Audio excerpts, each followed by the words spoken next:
তো আসসালামুয়ালাইকুম সবাইকে কেমন আছেন? আমি আলহামদুলিল্লাহ ভালো আছি and welcome back to my channel.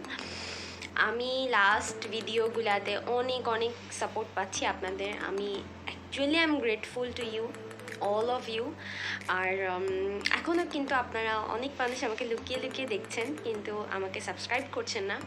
So আমি যেটা চিন্তা করলাম যে আমাকে যত নতুন আপনারা যারা আমাকে সাবস্ক্রাইব করবেন, সো আপনারা লিখতে ভুলবেন না দ্যাট আই সাবস্ক্রাইব। আমার যে কোনো একটা ভিডিওতে এসে কমেন্ট করে দিয়ে যাবেন আই সাবস্ক্রাইব। সো আমি বেশি খুশি হয়ে যাব। Moving on to the next thing, যে আমরা আজকে কি করছি। আজকে আমাদের এখানে নবম রোজা, এখন অলমোস্ট 2টা বাজে। তো আমি আজকে ইফতার বানাবো, আর ইফতার বানাবো কি বানাই, আদৌ খাওয়া যায় নাকি, সব কিছু আপনাদের সাথে শেয়ার করব। সো সাথেই থাকেন এবং দেখতে থাকেন। আমার ভিডিওটা একদম শেষ পর্যন্ত দেখতে ভুলবেন না এবং আমার সাথেই থাকুন, এবং অনেক বেশি সাবস্ক্রাইব করতে হবে, অনেক বেশি লাইক কমেন্ট শেয়ার করতে হবে। So stay tuned.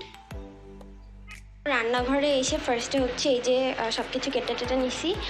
এটা হচ্ছে গাজর, এইটা আর এইটা ক্যাপসিকাম, আর এই গাজরটা হচ্ছে আমি রাইসে ইউজ করব, আর এগুলো হচ্ছে চিলি চিকেনে দিব। তো এখন হচ্ছে চিকেনটা মাখাবো। এই যে হচ্ছে চিকেন, পুরা একটা মুরগির ব্রেস্ট পিস নিইনি, সম্পূর্ণটা না, অল্প একটু রান্না করছি যেহেতু অল্প। এখানে আমি একটুখানি আদা রসুনের পেস্ট দিচ্ছি, খুবই অল্প। তারপর হচ্ছে গোলমরিচ, সেটাও সামান্য, খুব একটা না। তারপর দিব হচ্ছে সয়া সস, বেশি না, ইয়াস, সয়া সস দিলাম। ভিনেগার দিব, এটাও খুব একটা বেশি না, হ্যাঁ ডান। এর মধ্যে এবার দিব হচ্ছে ওয়েস্টার সস পর। এই চিকেনটা বেসিক্যালি আমি রান্না করেছি যতবারই, এবং যত মানুষই খেয়েছে আমার মানে সবাই অনেক প্রশংসা করে যে তোমার এই চিকেনটা খুব মজা হয়। সো এই জন্য আমার একটু কনফিডেন্ট চলে আসছে আর কি।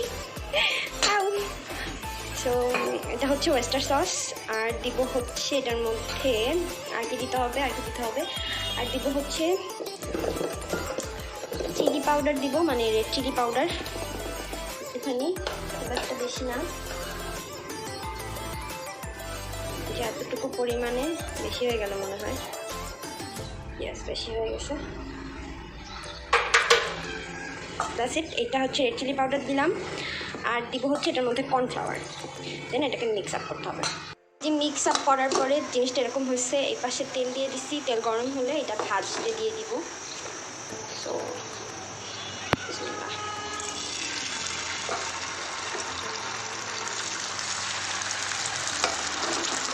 এগুলো সব একবারে দিয়ে দিচ্ছি।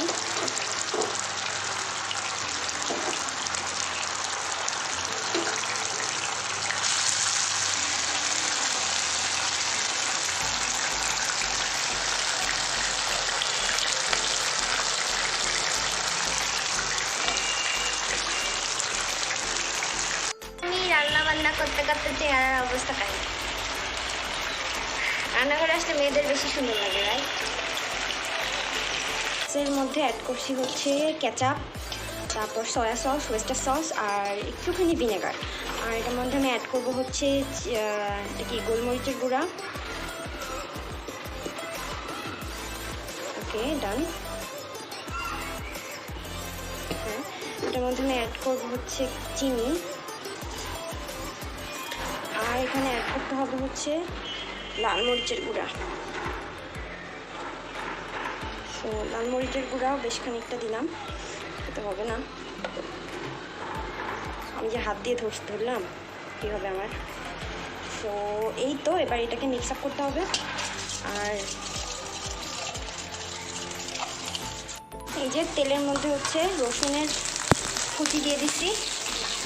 এখন হচ্ছে এটার মধ্যে আমি দিয়ে দিব, কি বলে, আমি ক্যাপসিকামগুলো মাশরুমগুলো দিয়ে দিব। ভাই আমার গায়ে আসিস না প্লিজ।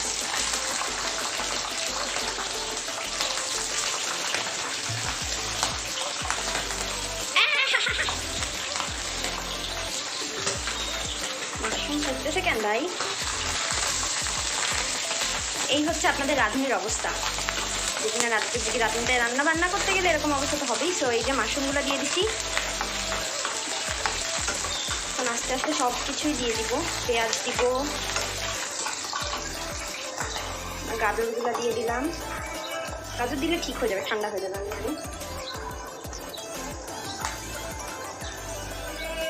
আর কই যে গাজর দিলাম, এর ভিতরে এবার পেঁয়াজ দেওয়ার পালা। পেঁয়াজ দিয়ে দিছি, আর এই যে আদা রসুনের একটা পেস্ট আমি দিলাম, এটা হচ্ছে এক্সট্রা আমার মশলা অ্যাড করা, ভালো লাগে আর কি। আদা রসুনটা আগে দেওয়া উচিত ছিল, ভুলে গেছি। এনিওয়েজ সব চলে না, এটা হতে লাগুক। তারপর হচ্ছে চিকেন দিব। যে আপাতত চিকেনগুলো দিয়ে দিচ্ছি, যেই চিকেনগুলো একটু আগে ভেজে রাখছিলাম ওগুলো দিয়ে দিচ্ছি। এখন এর মধ্যে হচ্ছে ক্যাপসিকাম অ্যাড করে দেবো।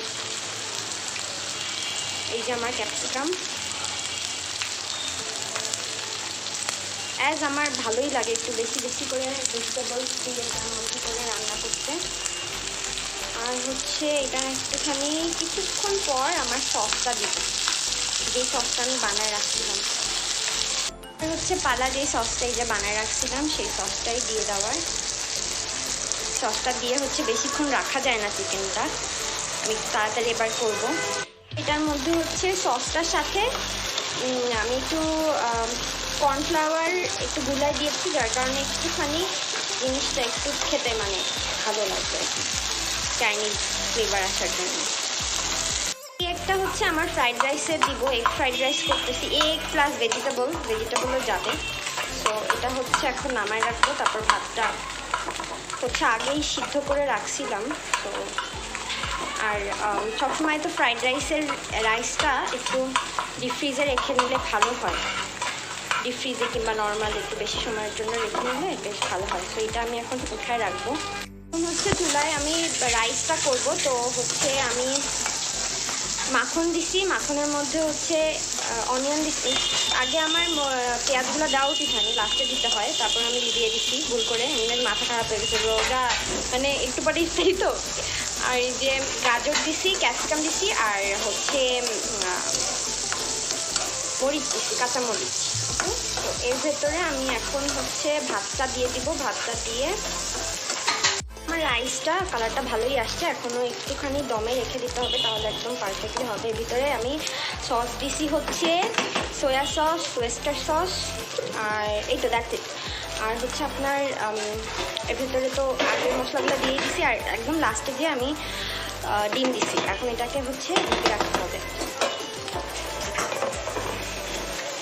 আর এখানে হচ্ছে আমের জুস করব। তো এটা হচ্ছে ফ্রিজিং করা আম ছিল, মানে যখন হচ্ছে সিজন থাকে তখন এরকম ফ্রিজিং করে আম রেখে দিতে পারেন আপনারাও, যেরকম রমজান মাসে এরকম জুস খেতে পারবেন।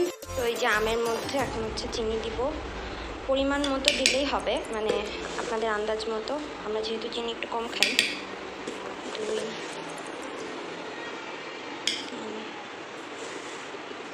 এটা দিয়ে মিনিমাম 4 জনের খাওয়ার মতো শরবত হয়ে যাবে। সো আর একটু দিব হচ্ছে বিট লবণ। বাবারে, এই যে হচ্ছে বিট লবণ দিয়ে দিচ্ছি আমি, একদমই আন্দাজ মতো দিই বিট লবণ। আর দিতে হবে এটার মধ্যে ঠান্ডা পানি, দেন এটা ব্লেন্ড করে নিয়ে আসি।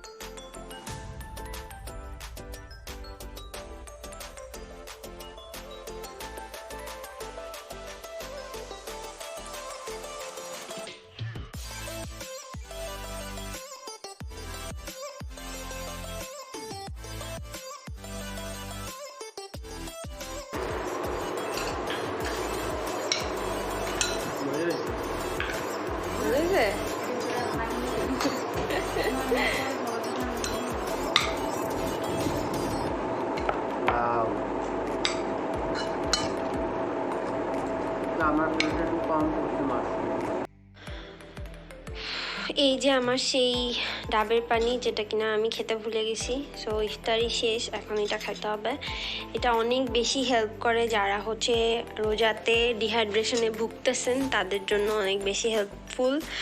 আমি যেহেতু আমার প্রত্যেক রোজাতে এই প্রবলেমটা হয় যে আমি হচ্ছে ডিহাইড্রেটেড হয়ে যাই, আমি অনেক বেশি, এবং ইউরিনে প্রবলেম হয়।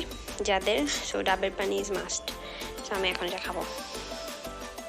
সো ডিনার করে আসলাম, আর এখানে একটা একটা স্প্রাইট, এটা কিনা এখন খাবো। তো এটা খেলে একটু শান্তি লাগবে গরমের মধ্যে।